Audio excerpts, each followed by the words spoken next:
ठाण्यातल्या तब्बल 37 गणेशोत्सव मंडळांना पोलिसांनी नोटिसा बजावल्यात। गेल्या वर्षीच्या गणेश विसर्जन मिरवणुकीमध्ये ध्वनी प्रदूषणाचा ठपका ठेवत या नोटिसा बजावण्यात आल्यात। विसर्जन मिरवणुकीसाठी लेखी परवानगी देतानाच मिरवणूक मार्गावर ध्वनी प्रदूषण करू नये अशा लेखी सूचना देण्यात आल्या होत्या। मात्र तरीही पारंपरिक आणि इतर वाद्य वाजवून हे ध्वनी प्रदूषण करण्यात आल्याचं या नोटिसीमध्ये नमूद करण्यात आलं। श्रीमंत दगडूशेठ हलवाई गणपती ट्रस्टनं या नोटिसांबद्दल नाराजी व्यक्त केली।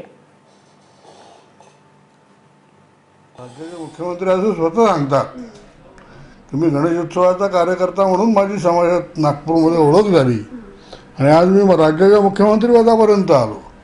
त्यामुळे गणेशोत्सव कार्यकर्त्यांचं दुखणं त्यांना माहिती आहे ना। आमची बाजू ते निश्चित मांडतील। वेळप्रसंगी आपण सुप्रीम कोर्टाशीही बोलूया ना, किंवा काय निर्बंध असले पाहिजेत, कसे असले पाहिजेत व बाकीच्या साऱ्या गोष्टींचा विचार झाला पाहिजे। त्याचबरोबर गणेशोत्सवामध्ये डेसिबल वाढतं का, हा सुद्धा कळीचा मुद्दा आहे ना। रोज या शहराची अवस्था काय आहे त्याचा सुद्धा विचार या निमित्तानं झाला पाहिजे।